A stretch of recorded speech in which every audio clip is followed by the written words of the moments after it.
নমস্কার। গল্পকথনের সকল শ্রোতা বন্ধুকে আরও একবার স্বাগত জানাই। বন্ধুরা কেমন আছেন?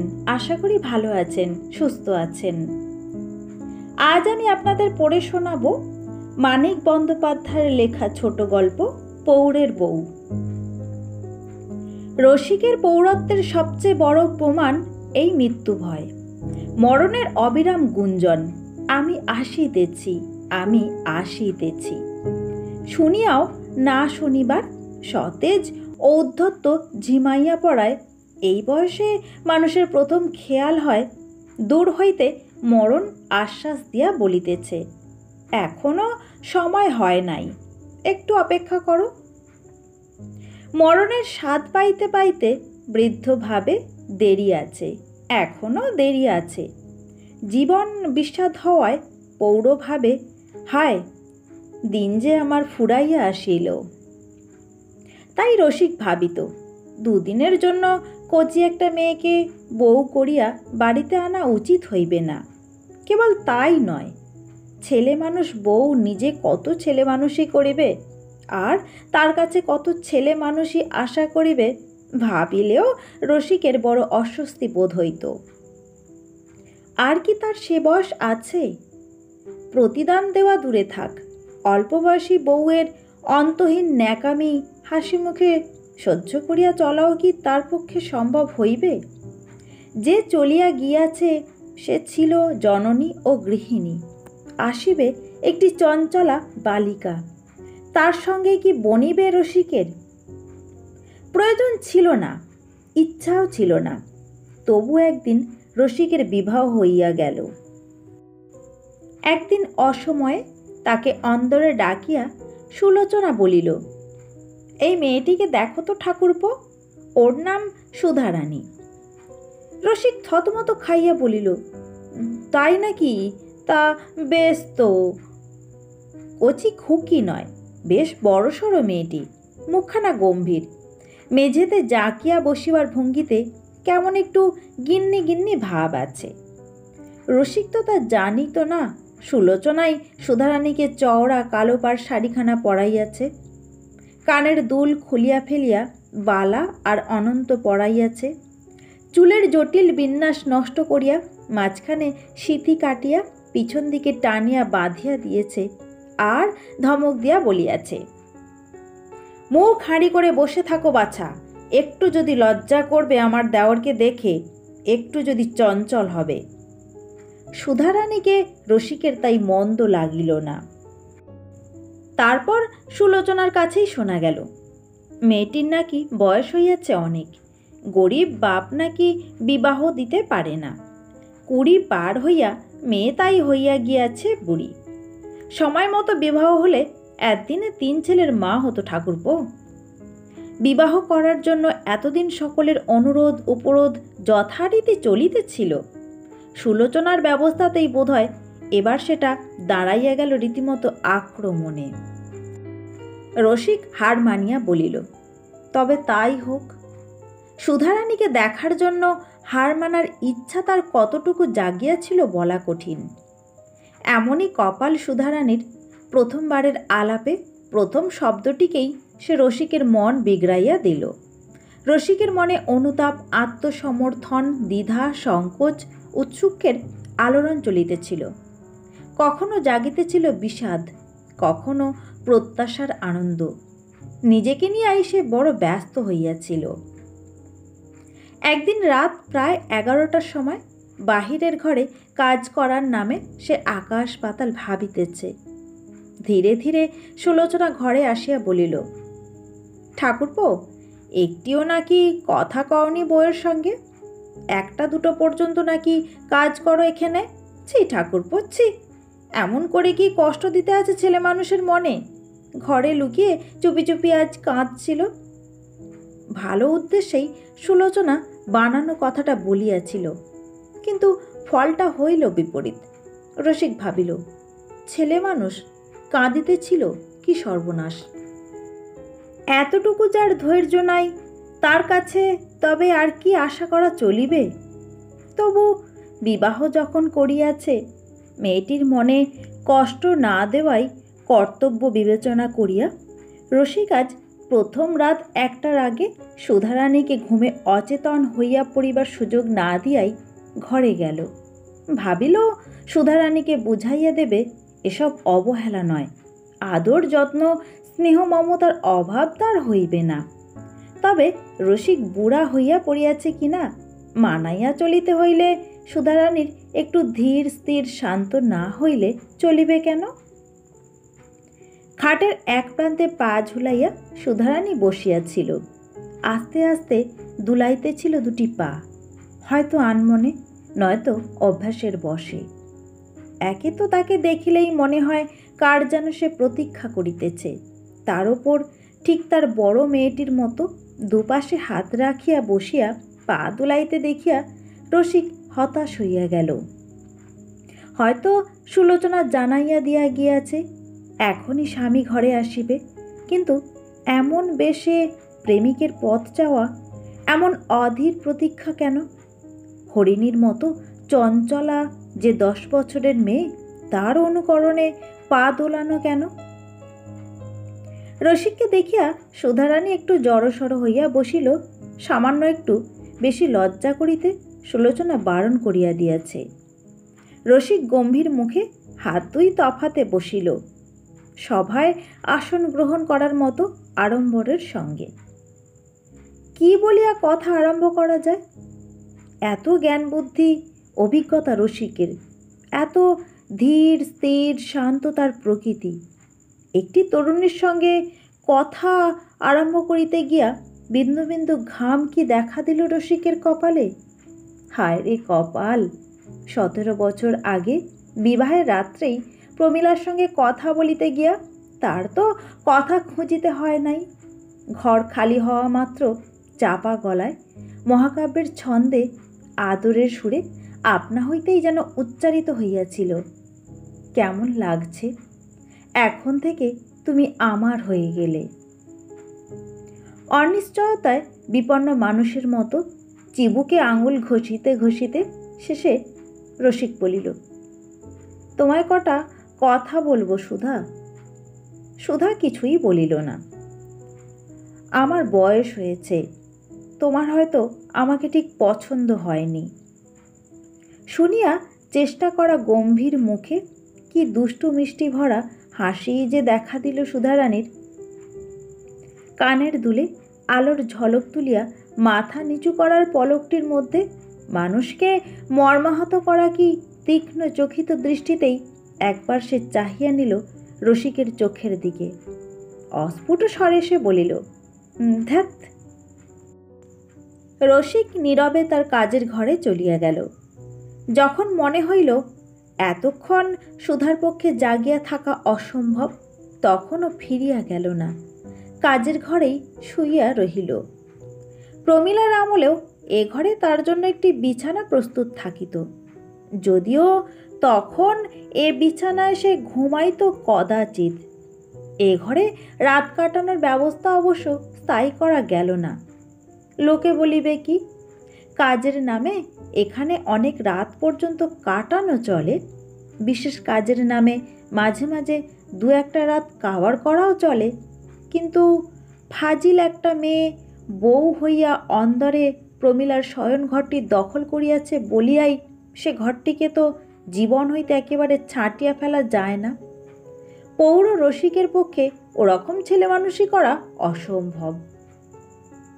ফাজিল বউটাকেও একেবারে বাদ দিয়া দিন কাটানো যায় না, বিশেষত সুলোচনা যখন আছে এবং কোমর বাঁধিয়া রসিকের পিছনে লাগিয়াছে।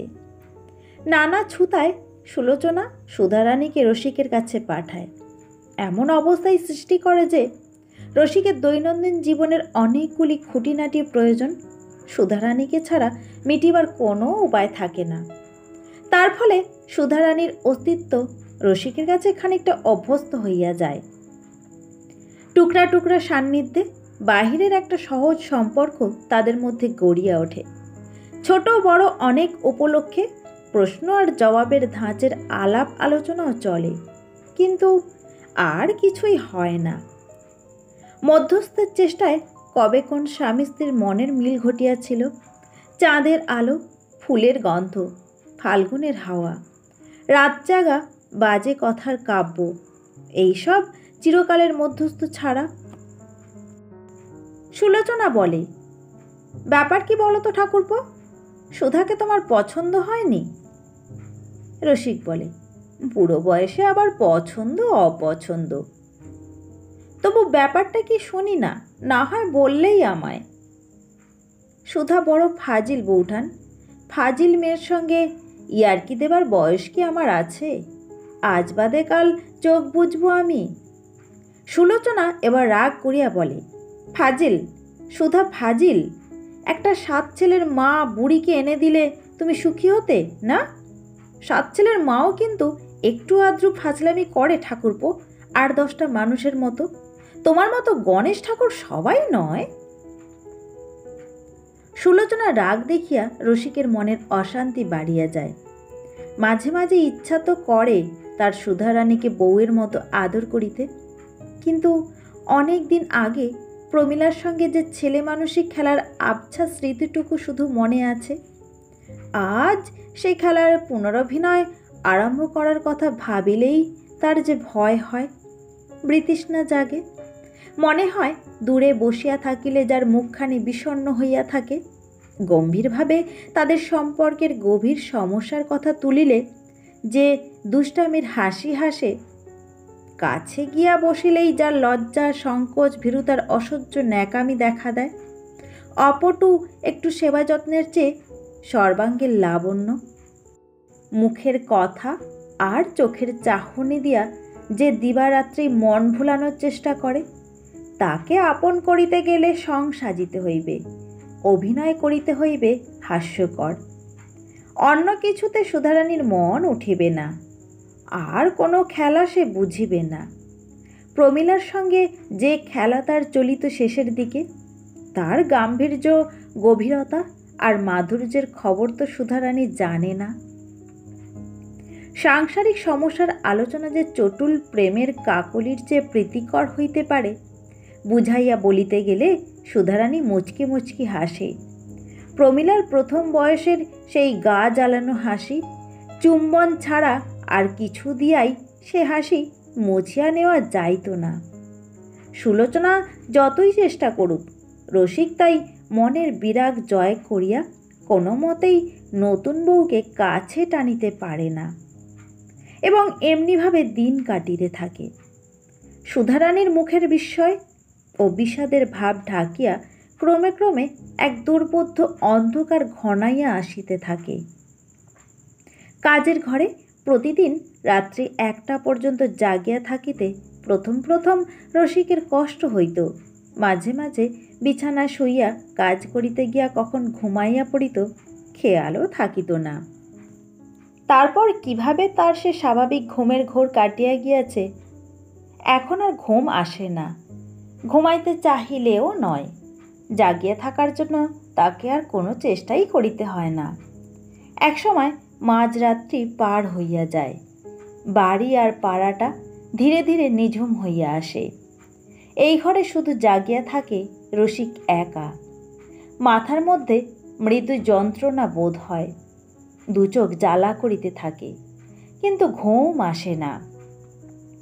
সমস্ত জগৎ চারদিকে ধীরে ধীরে ঘুমাইয়া পড়িতেছে অনুভব করিতে করিতে নিজের চিন্তা আর কল্পনার জগৎ যেন স্পষ্ট আর উজ্জ্বল হইয়া উঠিতে থাকে। প্রমীলার জন্য তখন রসিকের বড় কষ্ট হয়। অবুঝ শিশুর মতো তার মন ফিরিয়া চায় প্রমীলাকে। সমস্ত জগতের বিরুদ্ধে একটা যুক্তিহীন ক্রুদ্ধ অভিযোগ জাগিয়া ওঠার সঙ্গে তার মনে হয়, প্রমীলা থাকিলে এত রাত পর্যন্ত জাগিতে দিত না, জোর করিয়া বিছানা শোয়াইয়া দিত, শুধু কপালে হাত বুলাইয়া ঘুম আনাইয়া দিত তার চোখে। অন্দরের ঘরে গিয়া সুধারানীকে ঘুমাইয়া থাকিতে দেখিয়া রসিকের সর্বাঙ্গে যেন আগুন ধরিয়া যায়। ইচ্ছা হয় লাথি মারিয়া ঘুম ভাঙাইয়া তাকে ঘরের বাহির করিয়া দেয়। স্বামীর আগে যে ঘুমাইয়া পড়ে, স্বামীকে যে ঘুম পাড়াইতে জানে না, সে কি মেয়ে মানুষ, সে কি বউ। সেদিন রাত্রে সবে 10টা বাজিয়াছে। পাড়ার একজন গল্প করিতে আসিয়াছিল। হাতের আড়ালে তাকে হাই তুলিতে দেখিয়া রসিক আশ্চর্য হইয়া বলিল, শরীর খারাপ নাকি হে? না, দুপুরে ঘুমোয়নি, ঘুম পাচ্ছে। একটু পরে আর একবার হাই তুলিয়া সে চলিয়া গেল। রসিক ভাবিল, কোনো ছুতায় মানুষটাকে অনেক রাত পর্যন্ত আটকাইয়া রাখিতে পারিলে ঘুমের সঙ্গে তার লড়াইটা দেখা যাইত। মাঝরাত্রে নিদ্রাহীন চোখে তার জাগিয়া থাকার কসরত দেখিয়া একটু কি আমোদ পাওয়া যাইত না? তাছাড়া ঘুম হয়তো সংক্রামক। চোখের সামনে ঘুমে একজনের দেহ অবশ আর চেতনা আচ্ছন্ন হইয়া আসিতেছে দেখিয়া তার চোখেও হয়তো একটু আবেশ আসিত ঘুমের। না, তা আসিত না। সুধারানীকে ঘুমে অচেতন হইয়া পড়িতে থাকিতে দেখিয়াও কি একদিন তার ঘুম আসিয়াছে? কাজে আর মন বসিল না, উৎসাহ নষ্ট হইয়া গিয়াছে। চেয়ারটা একটু পিছনে ঠেলিয়া দিয়া হেলান দিয়া বসিয়া টেবিলে পা তুলিয়া দিল। ঠিক সামনেই দেয়ালের গায়ে বড় একটি ফটো টাঙানো। দামি ফ্রেমের মধ্যে সাধারণ ঘরোয়া সাজে প্রমীলা দাঁড়াইয়া আছে, মুখে দুষ্টুমি ভরা তৃপ্তির হাসি। ফটোখানা ছাড়া এদিকের দেয়ালটা একেবারে ফাঁকা। এখানে ওখানে কতগুলি পেরেকের দাগ শুধু আছে।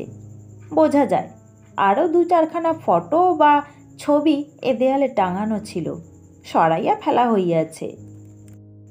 গড়গড়ার নল মুখে দিয়া টানিতে গিয়া রসিকের খেয়াল হইল, প্রমীলার ফটো ঘিরিয়া একটা নূতনত্বের আবির্ভাব ঘটিয়াছে। কালও যার অস্তিত্ব ছিল না। টাটকা ফুলের একটি মালা, তাই বটে।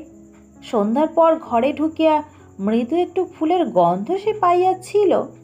তারপর তামাকের ধোঁয়ায় কখন সে গন্ধ চাপা পড়িয়া গিয়াছে, ফ্যানের বাতাসে কোথায় উড়িয়া গিয়াছে, খেয়ালও থাকে নাই।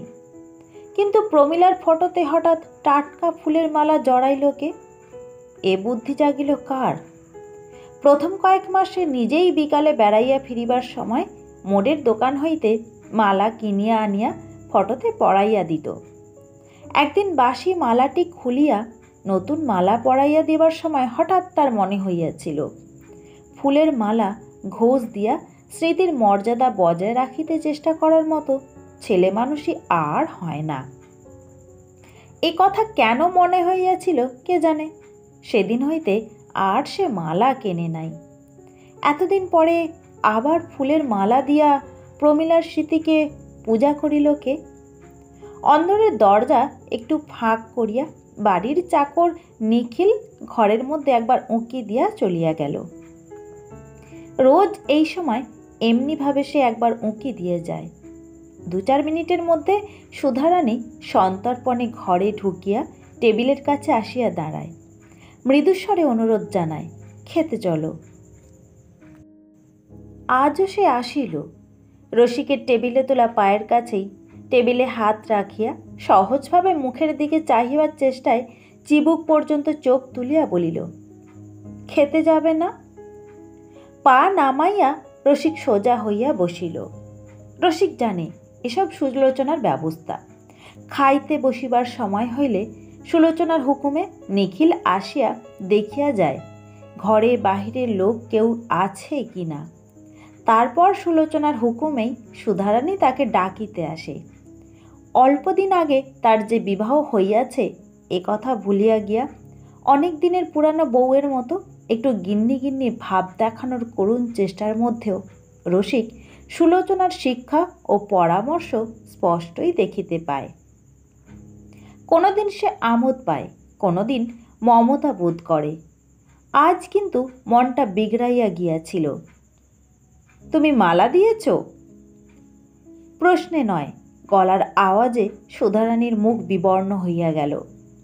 চিরদিন সে বড় ভীরু, তার ওপর কুমারী জীবনের অন্তে এই পৌর বিপত্নিকের বউ হইয়া খাপচারা অস্বাভাবিক অবস্থায় তার দিন কাটিতেছে।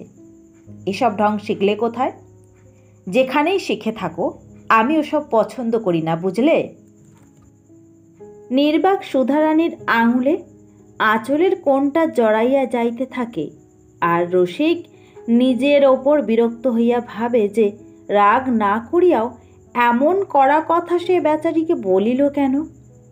এসব কিছু বলার ইচ্ছাও তো তার ছিল না।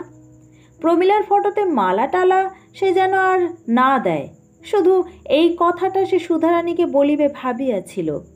সুধারানী যদি এখন কাঁদিয়া ফেলে সে কি করিবে? সুধারানী কিন্তু কাঁদা কাটা করিল না, একটু কাঁদো কাঁদোও মনে হইল না তার মুখখানা। একটু রাগের ভঙ্গিতেই যেন দাঁত দিয়া ঠোঁট চাপিয়া ধরিয়া কিছুক্ষণ দাঁড়াইয়া থামিয়া সে ফিরিয়া যাওয়ার উপক্রম করিল। তখন একটা সন্দেহ মনে জাগায় রসিক বলিল, যেও না, শোনো, বৌঠান তোমাকে মালা দিতে বলেছে নাকি? জানি না, আমি যদি দিয়ে থাকি কি করবে তুমি? মারবে? জবাব দেওয়ার ভঙ্গি, গলার সুর সমস্তই অপ্রত্যাশিত। রসিক আশ্চর্য হইয়া গেল। সুধারানীও যে এতখানি অভিমান করিয়া অন্যায় ভৎসনার এমন ক্রুদ্ধ প্রতিবাদ জানাইতে পারে, এ যেন একেবারে অবিশ্বাস্য ব্যাপার। আজ পর্যন্ত একবারও সুধারানীকে সে এমনভাবে কথা বলিতে শোনে নাই। হয়তো সুযোগ দেয় নাই বলিয়া। সুযোগ পাইলে আগেই হয়তো সে এমনিভাবে ফোঁস করিয়া উঠিয়া প্রমাণ করিয়া দিতে পারিত, নতুন বউ হইলেও সে কাপড় মোড়া 13 বছরের ছিঁচকাদুনে খোকি নয়। রসিকের মনে হয় আজও এই মাত্র সে যেন সুধারানীর অস্তিত্ব প্রথম অনুভব করিয়াছে। এতদিন সে যেন থাকিয়াও ছিল না। তাই কয়েক মুহূর্তের জন্য সে যেন ভুলিয়াই গেল যে সুধারানী প্রমীলা নয়। প্রমীলা রাগ করিলে যেভাবে তার রাগ ভাঙানো একরকম অভ্যাস হইয়া গিয়াছিল রসিকের, আজও তেমনইভাবে বড় রকম ভূমিকা করিয়া সে রাগ দূর করিতে গেল সুধারানীর। কিন্তু বেশি দূর এগোনো গেল না। হাত ধরিয়া প্রাথমিক আদরের ভোঁতা কয়েকটা কথা বলিতে আরম্ভ করিয়াই সে চাহিয়া দেখিল সুধারানীর গাল বাহিয়া ঠস ঠস করিয়া জল পড়িতেছে। প্রমীলা হইলে কাঁদিত না, আগে হইতে কাঁদিতে থাকিলেও কান্না বন্ধ করিয়া দিত। মুখের মেঘ কাটিয়া হাসি ফুটিতে হয়তো সময় লাগিত অনেকক্ষণ, কিন্তু চোখের জল ফেলিয়া সে ন্যাকামি করিত না। সুধারানীর ছেলে মানুষই কান্না সচেতন করিয়া দেওয়ায় রসিক অপ্রস্তুত হইয়া থামিয়া গেল। সোহাগের কথা বন্ধ করিয়া ভদ্রতা করিয়া বলিল, খিদে পেয়েছে, চলো খেয়ে আসি, রান্না হয়নি? সুধারানী চোখ মুছিয়া বলিল, হয়েছে, রাগ করলে? রসিক জবাব দিল না। কদিন আগে তার ক্রন্দনশীলা 10 বছরের মেয়েকে সান্ত্বনা দিতে দিতে হঠাৎ থামিয়া যাওয়ায় সেও এমনিভাবে ভয়ে ভয়ে জিজ্ঞাসা করিয়াছিল, রাগ করেছ বাবা? বলিয়া বাপের রাগের ভয়ে নিজের কান্না সে বন্ধ করিয়া দিয়াছিল। আপনারা শুনছিলেন মানিক বন্দ্যোপাধ্যায়ের লেখা গল্প পৌরের বউ। গল্পটি কেমন লাগলো কমেন্টস করে জানাতে ভুলবেন না। আর যদি ভালো লাগে তো ভিডিওতে একটা লাইক দেবেন। সকলে ভালো থাকবেন। ধন্যবাদ। শুভরাত্রি।